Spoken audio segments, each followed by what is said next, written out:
Welcome to this week's episode of Brew Sky's Booze News. I'm Mike Morgan, and you, sir, are... Brett Coleman Baker. Cheers, brother. What's happened this week? Oh, we're getting right into it. Yeah, let's do it. Okay, so Anchor, it's closed. Sapporo bottom, and some years ago, they ran it into the ground, pulled up back distribution, shut the whole thing down. Yes. The whole to-do. Full story last week. Yep, check out last week's episode. Check out everything else on our Brew Skies podcast and YouTube channel for all the goods. However, they closed, and as part of this whole Sapporo West Coast buying a brewery situation, they also bought Stone a couple years ago. Right. And Stone Brewing just this week released an experimental lager that was then leaked to actually have been the very first batch of Sapporo lager being brewed in the USA. So they tanked Anchor because they wanted that originally as the place to brew their lager. Realized that wasn't going to work, so they just said, we're going to ruin this thing so we can write it off. Yes. Bought Stone, and now Stone is going to be their U.S. brewery of choice. So that's happening. Great. Yeah. Fuck you, Sapporo. So yeah, if you've been enjoying Stone beers over the years, Anchor is the very first American craft brewery, depending on how you count it. But they're definitely one of the first two. And with a tradition that went back even before that. Stone was very early. I mean, those guys were very revolutionary. They were on the cutting edge of the craft beer movement. Yep. And, there are a lot of people out there that hate Arrogant Bastard. But Arrogant Bastard is one of those beers that was really established in the early days. I mean, a beer that had a lot more complexity and flavor to it than other things that were available in the market. Literally anything else on the market at the time. Yeah. So, whether you like that beer today or not, it was definitely a groundbreaking beer. The brewery itself was, and they've made a lot of really good stuff over the years. So if you have enjoyed that, tough shit, Sapporo is going to drive it into the ground. Well, a couple interesting things about all of this stuff with Stone that I thought that we could cover.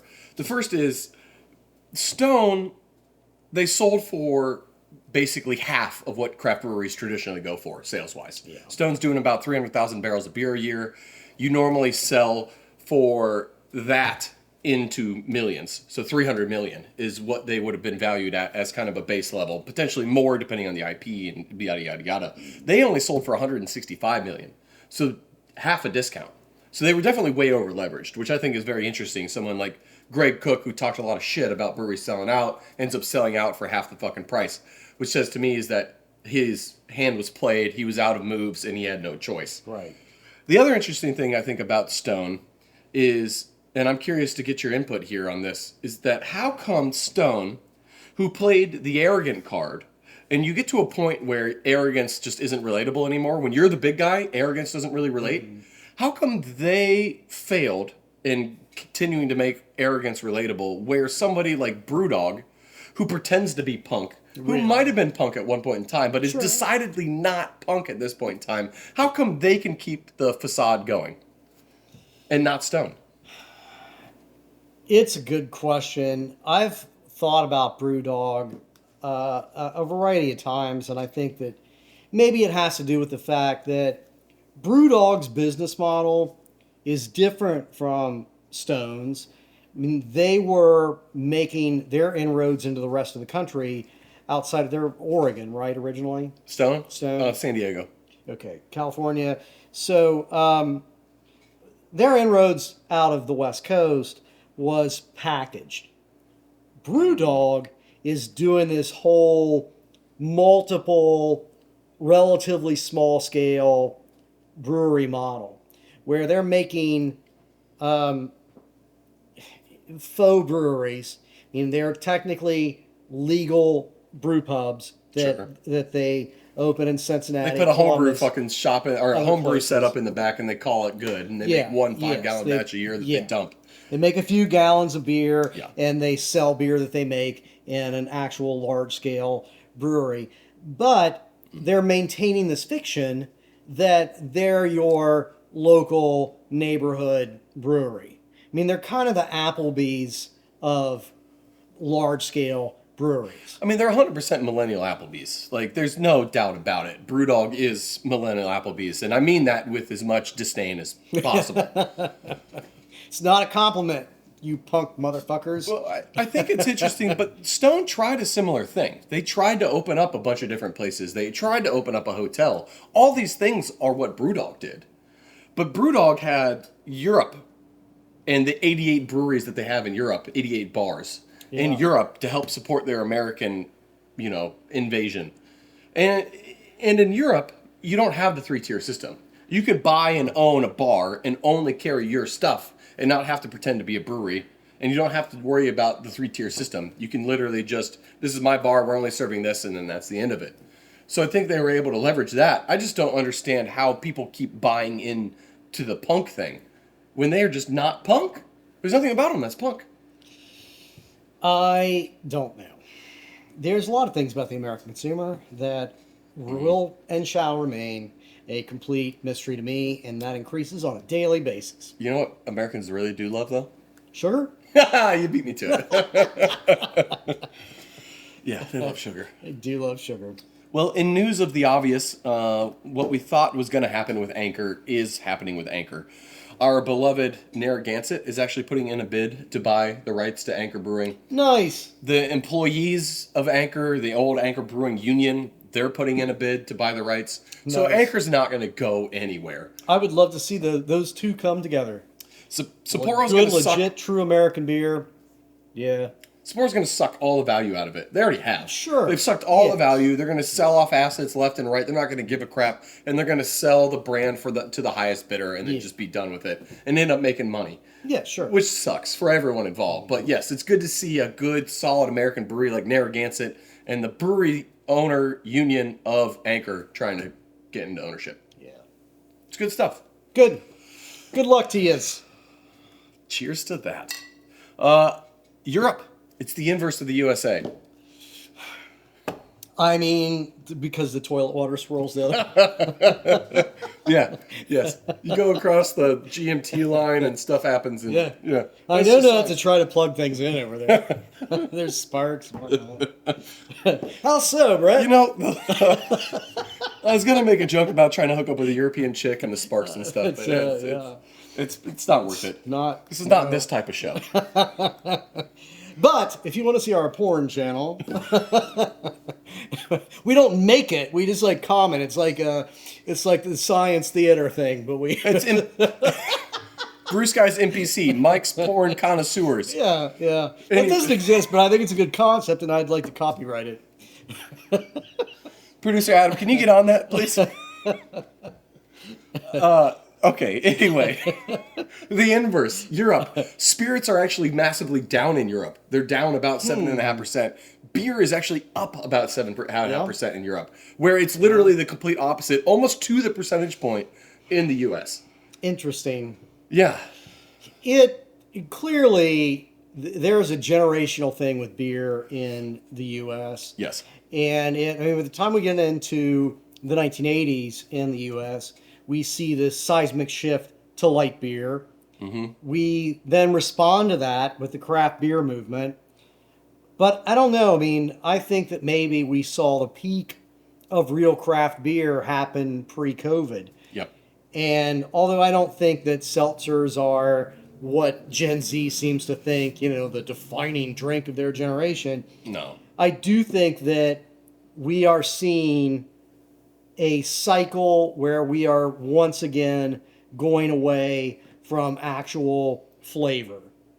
We're headed back to artificial flavors, the whole pastry stout thing. I mean, we're headed back into the sweet, yummy, I don't want to grow my palate from when I was 8 years old kind of drinks. We're going back to Flavor Town. Yes. Take me to Flavor Town. Yes. So when you're done checking out Mike's Porn Connoisseur Network, please go to Mike's Karaoke Network after that. I'm going to have a Pandora station as well. Oh, boy.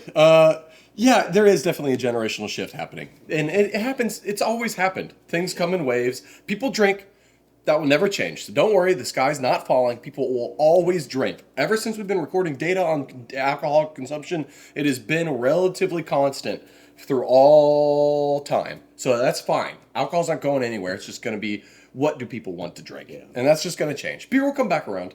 It'll be different, but it'll come back. I think there's a time, 10, 15 years from now, traditional beer is going to make a comeback. I think to some extent traditional beer is making a bit of a comeback now. I think people are gaining an appreciation for it that are sticking with beer. Right, I don't think it's going to make a comeback in that it won't be a groundswell for a while. right. I mean, the kids just not into it. You're right. I want the gummy bear flavored Yes. bullshit. I want to get drunk on gummy bears. That's what I want. Right. Yeah. No, that's what I want. It's what my students in beer class want as well. So, yeah. It's very difficult to, say, there are no stupid comments in this class. When there are frequently stupid comments. But none of you, former or present or future students, I'm not talking to you specifically, dummies. Sometimes you need to make dumb comments and questions in order to get more smart. Yeah, you do. I mean, you really do. I actually enjoy teaching that class, and I do love the gaining of basic appreciation that you get out of that period of time. I mean, I think that we all start drinking early in college, if it's when you start, or high school or whatever. Yep. And that's fortunately getting later, actually. But you start out with a very basic palate. You start out with, I want to get drunk on gummy bears. And you start to try to learn that palate. So, that is from actually the flavor standpoint, the valuable thing and the rewarding thing about that class is to expand palates and sort of send children that have become adults out into the world to really kind of experience flavors in a new way. You do need someone to guide you. Otherwise, you're going to just be stuck in gummy bears. You have to, forever. and everybody starts out as an idiot. Well, and it's for everything, too. I mean, just look at cheese. Right. You start on American cheese, which is absolute dog shit. Velveeta's great. It has its place, but it takes time. You don't just jump into triple cream breeze and then getting into funky blues and stuff. No. You got to ease into that. Yeah. Then maybe one day you'll get an appreciation for Limburger that smells and tastes like dirty taint. Right. But it just takes time. Yes. You too one day could like dirty taint. Yes. And also Limburger. Mike, did you mention anything about whiskey? No, we didn't talk at all about liquor last week. Well, What's happening in liquor? Interesting enough, it's doing very well, as I'm sure we've mentioned before in prior episodes, but it's doing extremely well right now. Whiskey specifically, bourbon as a subset, or yes, and bourbon is a big part of that subset. But whiskey in particular, as a brown spirit, is crushing it. It's expected to increase globally in value by $88 billion within the next 5 years, taking it from where it is currently up to $127 billion. So it's gonna triple in the next 5 years, is what they're saying, which is just crazy. It's a crazy amount of whiskey. The industry, U.S.-wise or globally? Globally. Globally. So it's more than just bourbon. Yeah. It's Japanese whiskeys, it's scotches, it's everything else. Irish whiskeys. You know what the biggest growing country for whiskey demand is? I swear to God, if it's the Philippines. South Korea. Close. Closer than here.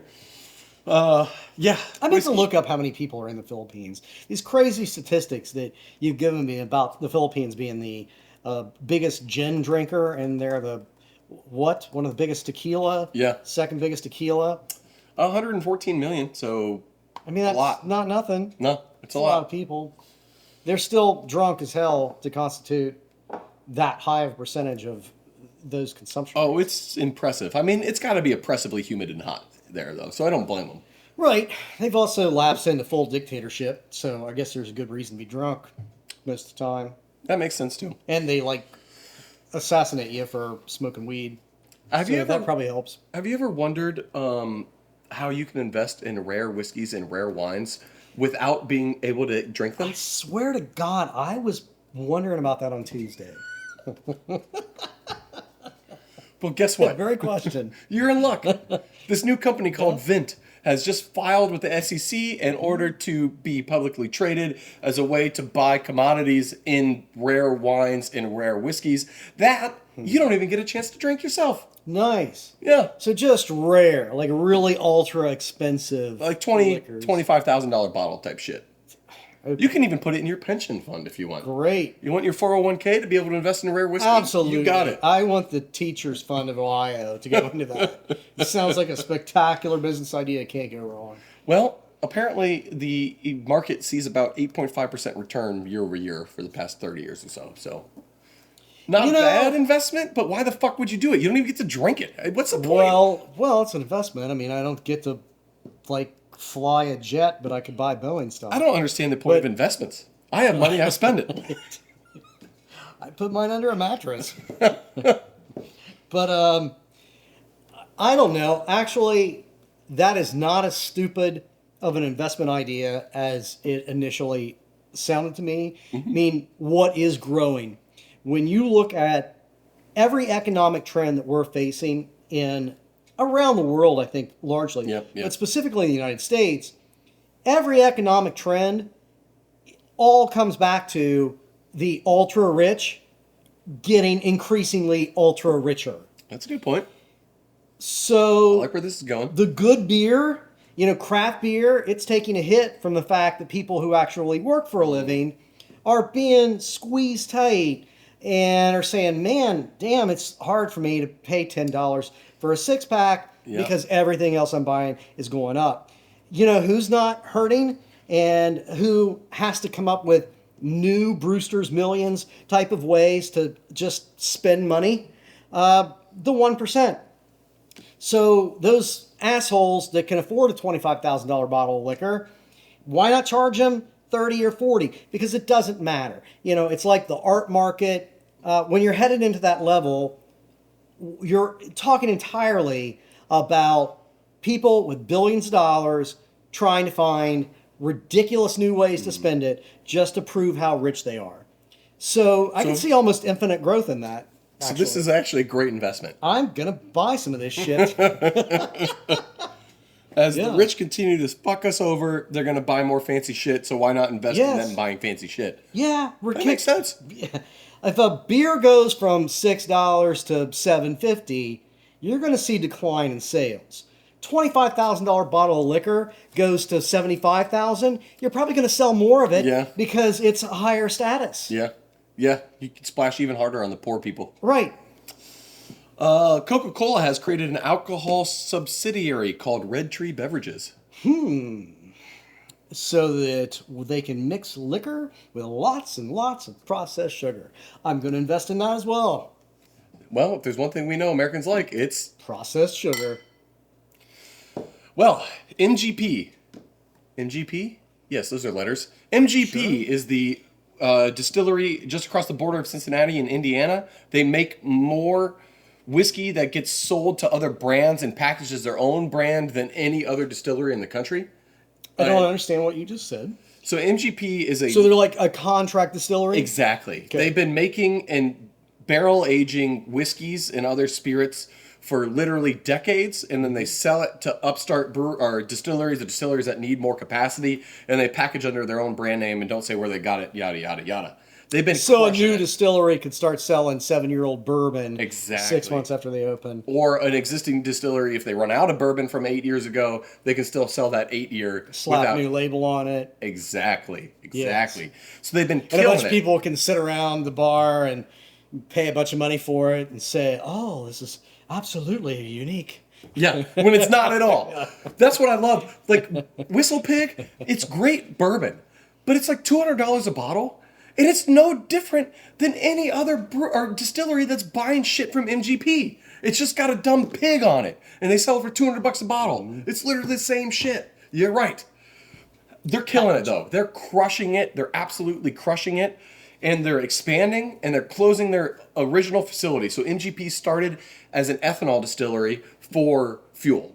and they're closing down their original ethanol plant, which started like 100 years ago. They're closing it down, and they're going all in on whiskey because it's going to increase in value by $88 billion. And they're in a position to take a full advantage of it. How much for just a bottle of ethanol? Oh, I mean, I don't know, not a lot. I mean, it makes me go blind, right? Well, if you get the government stuff that's been made, undrinkable, yes, it'll make you go blind. Okay. I'll just pay more then. I just think this is a really interesting point, though, in that what craft beer got roasted for in its early days and still occasionally contract brewing, these distilleries, they get a pass for some reason. Like, what do you mean? Why do they get a pass? And it sounds like, I mean, there is a distinction within the beer industry.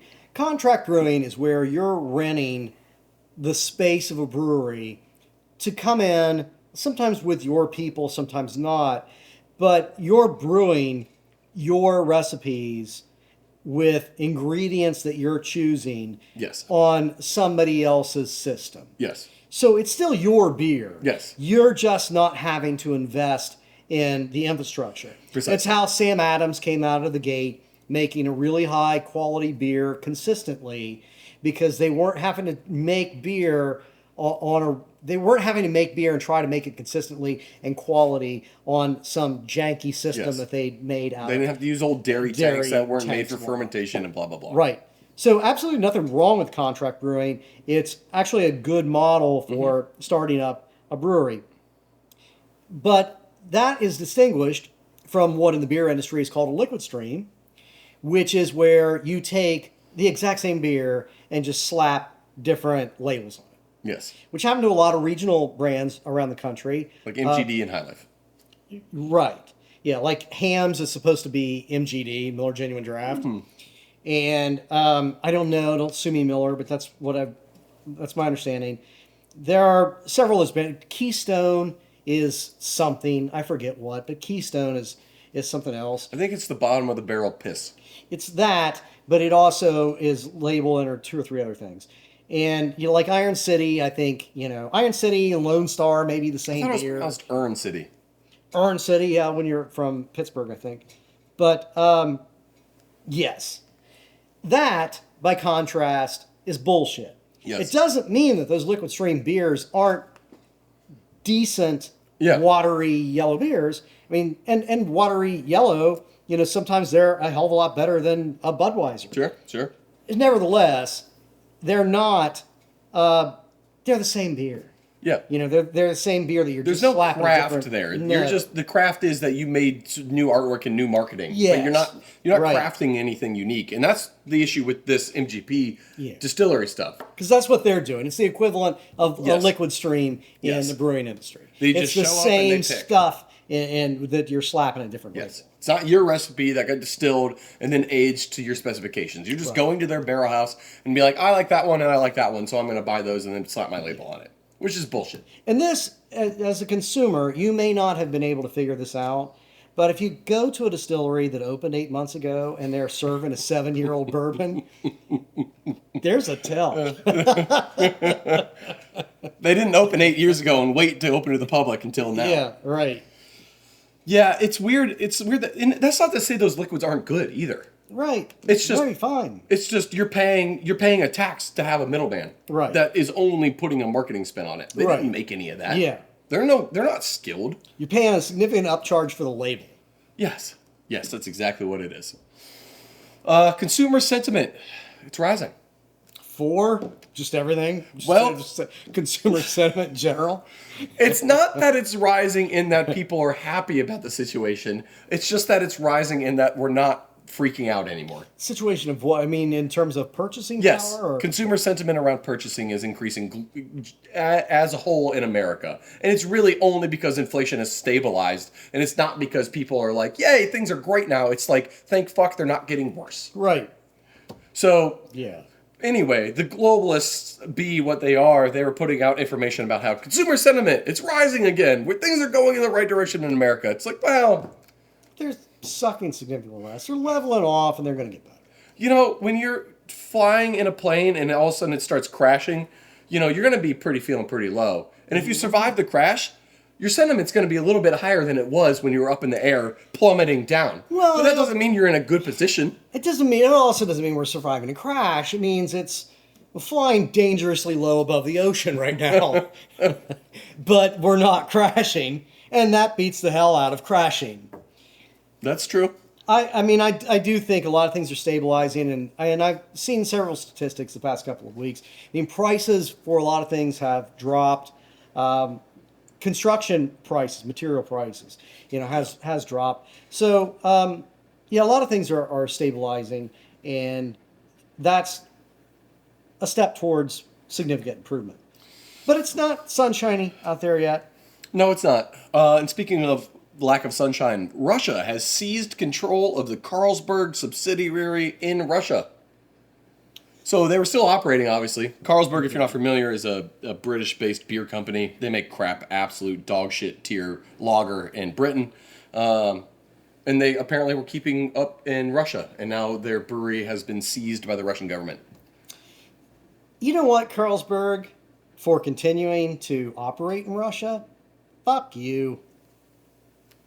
And Danon. Victimless crime. Danon yogurt, same thing happened in their facility too. So get fucked. Fuck you too, Danon. The largest cannabis company in the world, Canopy Growth, it's wilting. Oh. They want too big, too fast, too soon, and they're losing billions now. Where are they based? Canada. I love Canada. And gorgeous country, great people. But they're not doing weed particularly well up there. I've been to a variety of places with legalized marijuana. Michigan, to me, there's a couple of companies in Michigan that I'd be really excited about investing in when it becomes legal on a federal basis because they're doing it well. Mm-hmm. The whole Canada cannabis situation is they were pioneering, they were early. That's why they got so much investment. And I think because of that, they got so much investment, but they also they're not doing it that well. Well, I think the whole thought was invest in these companies, get a foothold, and then as soon as the American market opens, fucking pounce. Right. But I don't think anyone would have guessed it was going to take this long for the American market to open federally. So you put too much money in too soon, and it keeps going up and up and up, and then the market's not there, and you got nowhere else to go but back down. Yeah. The same thing happened with Scott Lawncare. If you don't know, Scott's actually has a huge cannabis division, and they invested heavily when Biden got elected in cannabis, and those investments are not paying off right now because they thought it was going to become legalized sooner than it has. Still might within the year, but it might. Sure. Might be next year, hopefully. Election year, I don't know. Heat waves. I'm for them. I actually hate them. Not because they kill people and shit like that, just because it's really unpleasant. I hate it. I hate heat. That's why I love Canada. Oh my Even though God. the weeds only Well, heat waves. Heat waves as it relates to booze is messing up all of the traditional viticulture regions. Places that grow grapes. I'm sure I said that word wrong. Anyway, they're all getting jacked up. Italy, not looking good for grapes anymore. Napa, terrible. France, down the shitter. You know what's looking good, though? Oregon, Washington, the UK, surprisingly. All these places are becoming very good grape growing regions. Canada is looking very prime for becoming great at growing grapes. So, if you want to get into wine and increase your douchebaggery over the next 2 decades, invest in northern wine grape region growing. Nova Scotia has a beautiful wine country. So, that's where I'm moving. Well, that's nice. Speaking of moving... I'll see you, bitches. Speaking of moving, well, it's nice and hot out. Let's move on to the next seasonal beer style, which is Oktoberfest, and they're coming out already. Oh my God, I'm getting that. It's July 21st, and Oktoberfest with the seasonal creep are coming out yet again. Our producer Adam is losing his fucking mind right now, not only over seasonal creep, but because the fact that You never saw that happen in the news? You never just saw, Walter Cronkite go to get a beer? I mean, shit. Tim Russert used to do it all the time. Did Walter Cronkite constantly have to tape his boner up underneath his belt in order to get up? The man was constantly hard, wasn't he?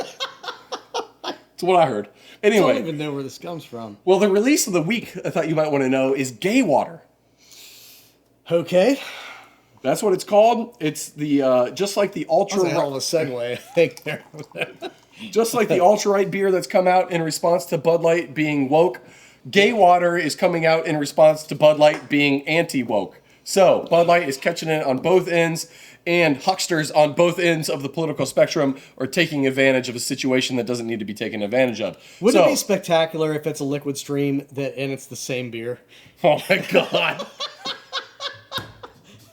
One's just got rainbow branding and the other's got conservative terrorism branding on it. It would be the most. It would be the most brilliant contract brewer behind that ever. Oh my good God, that would be amazing. Yeah. I don't think that's the case. It looks like it's just some shitty seltzer. So I don't know, get your gay water. The non-alc story. Oh, it's not even beer. It's just like. I think it's flavored seltzer water. It's a vodka soda, flavored vodka soda. Okay.